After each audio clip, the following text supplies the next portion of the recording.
Welcome to निमिषाज vlog. आप सभी का निमिषाज व्लॉग में स्वागत है। आज के इस वीडियो में हम मेंस्ट्रुअल साइकिल के बारे में समझेंगे। मेंस्ट्रुअल साइकिल एक ऐसा टॉपिक है जो बहुत ही इम्पोर्टेंट है, but most of the times इसे मिसअंडरस्टूड किया जाता है।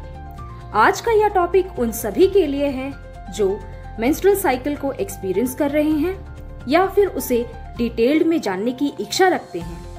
तो चलिए जानते हैं कि मेंस्ट्रुअल साइकिल किसे कहते हैं, इस दौरान एक फीमेल के रिप्रोडक्टिव सिस्टम में क्या क्या बदलाव होते हैं, साथ ही कौन से हार्मोन्स इस साइकिल को पूरा करने में मदद करते हैं और सबसे जरूरी बात कि ये हमारे लिए क्यों जरूरी है। आइए अब जानते हैं कि मेंस्ट्रुअल साइकिल किसे कहते हैं। मेंस्ट्रुअल साइकिल एक नेचुरल और मंथली प्रोसेस है जो एक फीमेल की बॉडी को प्रेगनेंसी के लिए तैयार करता है। यह यूजुअली 28 to 29 डेज तक लास्ट करता है, लेकिन यह पर्सन टू पर्सन वैरी भी करता है। इस दौरान हार्मोन्स फीमेल रिप्रोडक्टिव सिस्टम को एक सीरीज ऑफ चेंजेस के लिए गाइड करता है। इस दौरान 3 से 4 दिनों के लिए ब्लीडिंग होती है और इसे ही हम मेंस्ट्रुएशन या पीरियड्स के नाम से जानते हैं। अब हम सबसे पहले ये जानने की कोशिश करते हैं कि एक फीमेल की लाइफ में यह सबसे पहले कब हिट होता है। तो एक फीमेल की लाइफ में यह मेंस्ट्रुएशन साइकिल तब स्टार्ट होता है जब वह प्यूबर्टी स्टेज को हिट करती है, जिसकी normal age range 12 to 14 years होती है और इसे हम मेनार्क के नाम से जानते हैं। उसके बाद यह cycle continuously every month around the age of 45 to 50 years तक चलती है। उसके बाद यह परमानेंट बंद हो जाती है, जिसे हम मेनोपॉज के नाम से जानते हैं। मेंस्ट्रुएशन साइकिल 3 अवस्थाओं में बंद रहती है, जिसमें पहली अवस्था मेनार्क की पहले की अवस्था है, उसके बाद आती है प्रेगनेंसी के दौरान और तीसरा है मेनोपॉज के बाद।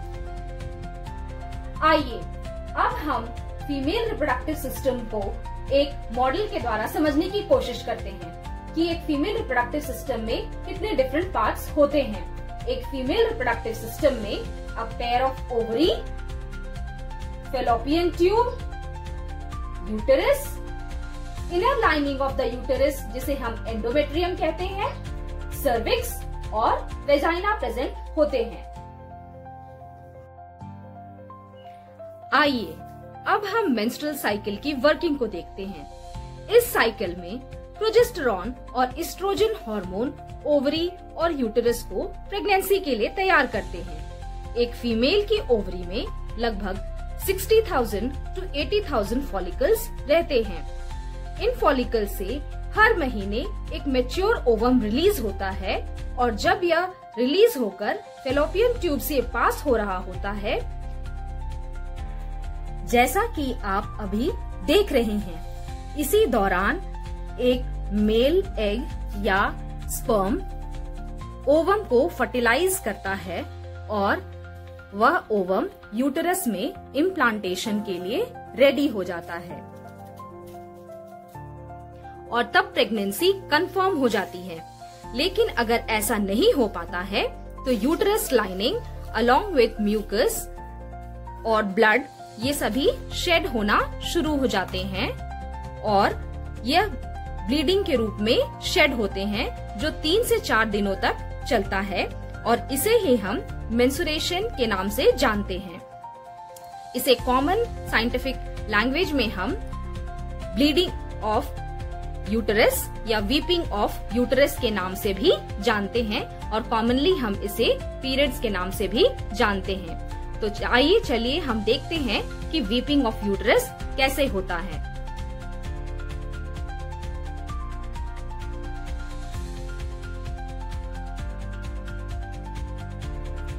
आइए अब हम ये समझते हैं कि इस प्रोसेस में कितने फेजेस होते हैं और कौन से हार्मोन्स इसमें क्या रोल प्ले करते हैं। तो मेंस्ट्रुअल साइकिल के 4 फेजेस होते हैं, जिसमें कि सबसे पहला फेज जो है वो मेंस्ट्रुअल फेज कहलाता है। यह 1 से 5 दिनों तक लास्ट करता है, जिसमें कि मूड स्विंग्स होते हैं, यूटेरस की इनर लाइनिंग शेड होती है और ब्लीडिंग होती है, और इसका मेन कारण है प्रोजेस्टेरॉन हार्मोन का लेवल कम होना।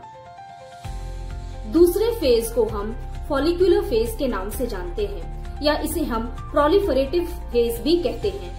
यह 6th to 13th डे तक लास्ट करता है, जिसमें बॉडी न्यू एग्स को बनाता है, एस्ट्रोजन हार्मोन का लेवल राइज अप हो जाता है और यूट्राइन लाइनिंग फिर से बिल्डअप होना शुरू हो जाती है। उसके बाद थर्ड फेज आता है।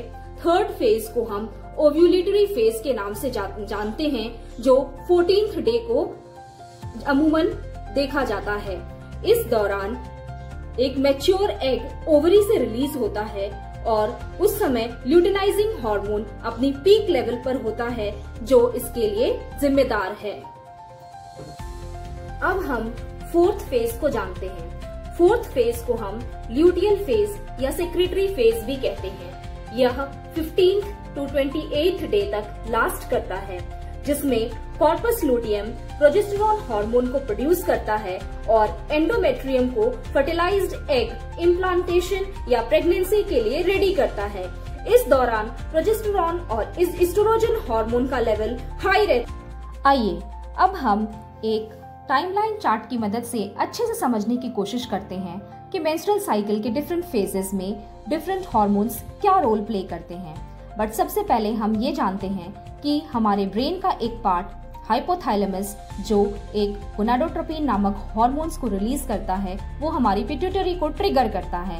इन टर्न पिट्यूटरी से दो पिट्यूटरी हार्मोन्स, नेमली ल्यूटिनाइजिंग हार्मोन और फॉलिकल स्टिमुलेटिंग हार्मोन्स रिलीज होते हैं, जो हमारी ओवरी को ट्रिगर करते हैं, और हमारी ओवरी से दो हार्मोन्स नेमली एस्ट्रोजन और प्रोजेस्टेरॉन रिलीज होते हैं, और फाइनली हमारे यूटेरस में चेंजेस लाते हैं, जिसकी वजह से मेंस्ट्रुअल साइकिल होता है। तो मेंस्ट्रुअल साइकिल के सबसे पहले फेज को हम मेंस्ट्रुअल फेज कहते हैं, जिसमें की ब्लीडिंग होती है, जो 1 to 5 डेज तक लास्ट करता है। इस दौरान प्रोजेस्टेरॉन लेवल काफी कम होता है, एस्ट्रोजन भी कम होता है, ल्यूटिनाइजिंग और FSH हार्मोन भी कम ही होता है। सेकेंड फेज को हम फॉलिकुलर फेज या प्रोलिफरेटिव फेज के नाम से जानते हैं, जो 6th day to 13th day तक लास्ट करता है। इस दौरान फॉलिकल्स ओवरी में डेवलप हो रहे होते हैं और हार्मोन्स नेमली LH, एस्ट्रोजन और FSH, इन सब का लेवल हाई रहता है। तीसरा फेज जो है वो ओव्यूलेटरी फेज होता है, जिसे हम 14th डे को ऑब्जर्व करते हैं। इस दिन क्या होता है कि मैच्योर एग जो है वो रिलीज होता है हमारी फॉलिकल से। ऐसा इसलिए हो पाता है क्योंकि ल्यूटिनाइजिंग हार्मोन्स जो है वो अपनी पीक पर होता है। और लास्ट फोर्थ फेज को हम ल्यूटियल फेज के नाम से जानते हैं, जो 15th day to 28th day तक लास्ट करता है। इस दौरान एंडोमेट्रियम प्रेगनेंसी के लिए रेडी हो रहा होता है और कॉर्पस ल्यूटियम प्रोजेस्टेरॉन नामक हार्मोन्स को रिलीज करता है। इस समय प्रोजेस्टेरॉन अपनी पीक लेवल पर होता है और एस्ट्रोजन का भी लेवल हाई रहता है। लेकिन अगर इस दौरान प्रेगनेंसी नहीं हो पाती है और ओवम फर्टिलाइज नहीं हो पाता है, तो वापस से यूट्राइन की लाइनिंग जो है वो शेड होना शुरू हो जाती है और ब्लीडिंग होता है। उसके बाद मेंस्ट्रुअल साइकिल फिर से स्टार्ट हो जाता है। यह हमेशा इसी तरह से साइकिल रिपीट होते चले जाता है 28 to 29 डेज के ड्यूरेशन पे। आई होप कि आपको आज का वीडियो पसंद आया होगा। Thanks for watching and remember one thing, understanding your body is a kind of self-love. So keep loving yourself and remain connected. Do like, share and subscribe. Thank you.